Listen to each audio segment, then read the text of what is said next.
Welcome to mega nine TV off the record.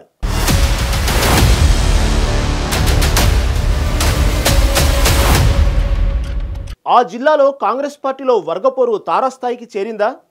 అధికార పార్టీలో ఆ నేతకు ప్రాధాన్యత దక్కడం లేదా? అధికార పార్టీలో ఉంటూనే పార్టీపై అనుచిత వ్యాఖ్యలు చేయడానికి అసలు కారణమేంటి?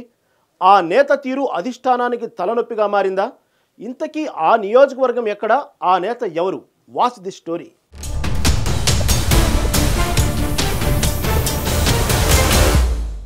ఉమ్మడి ఆదిలాబాద్ జిల్లా రాజకీయాలు వేడెక్కాయి. ముఖ్యంగా తూర్పు జిల్లాలో అధికార కాంగ్రెస్ పార్టీ నేతల మధ్య మాటల తూటాలు తీవ్ర దుమారాన్ని రేపుతున్నాయి. ఇటీవల జరిగిన పార్లమెంటు, ఎమ్మెల్సీ ఎన్నికల ఫలితాల తర్వాత రాజకీయ సమీకరణాలు మారాయి. కొంతమంది కీలక నేతలకు పార్టీలో ప్రాధాన్యం దక్కకపోవడంతో వారు అసంతృప్తిగా ఉన్నట్లు తెలుస్తోంది. వర్గపోరుతో సిర్పూర్ మాజీ ఎమ్మెల్యే కోనేరు కోనప్ప పార్టీ వీడుతున్నట్లు ప్రచారం జరుగుతోంది. గతంలో ఈ విషయంపై స్వయానా సీఎం రేవంత్ రెడ్డి ఆయనకు సర్ది చెప్పారు. అయినా సిర్పూర్ నియోజకవర్గ కాంగ్రెస్ పార్టీ నేతల మధ్య సయోధ్య కుదరడం లేదన్న ఆరోపణలు వస్తున్నాయి. కౌటల బ్రిడ్జి పనులకు నిధులు కేటాయిస్తామని కొన్నప్పకు ముఖ్యమంత్రి హామీ ఇచ్చారు. అయితే కొందరు అధికార పార్టీ నేతలు నిధులు రాకుండా అడ్డుకుంటున్నట్లు ప్రచారం జరుగుతోంది.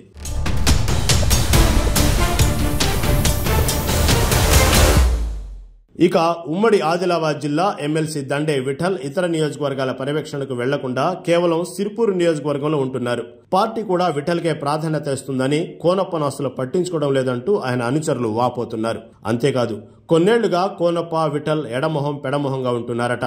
అంతేకాదు కోనప్ప కీలక అనుచరులకు విఠల్ కాంట్రాక్టు పనులు ఇస్తూ వారిని తమ వైపు తిప్పుకునే ప్రయత్నాలు చేస్తున్నారట. దీన్ని జీర్ణించలేకపోతున్నారు కోనప్ప.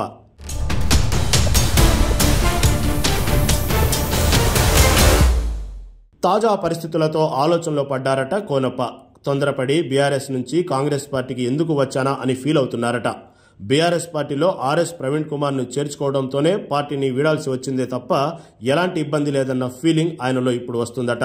బీఆర్ఎస్ హయాంలో కౌటల బ్రిడ్జితో పాటు కొన్ని గ్రామాల్లో రోడ్లకు నిధులు మంజూరు చేయించుకున్నారు కోనప్ప. అయితే కాంగ్రెస్ అధికారంలోకి వచ్చిన తర్వాత వాటన్నింటినీ రద్దు చేయడంతో ఆయన తీవ్ర అసహనానికి లోనైనట్లు ఆయన అనుచరులు చెబుతున్నారు. దీంతో కోనప్ప మళ్లీ కారు పార్టీలోకి వెళ్లడం ఖాయమంటున్నారు. అయితే కోనప్ప బీజేపీలోకి వెళ్తారన్న మరో టాక్ కూడా వినిపిస్తోంది. మొత్తానికి సిర్పూర్ కాగజ్ నగర్ రాజకీయం ఇప్పుడు రసవత్తరంగా మారింది.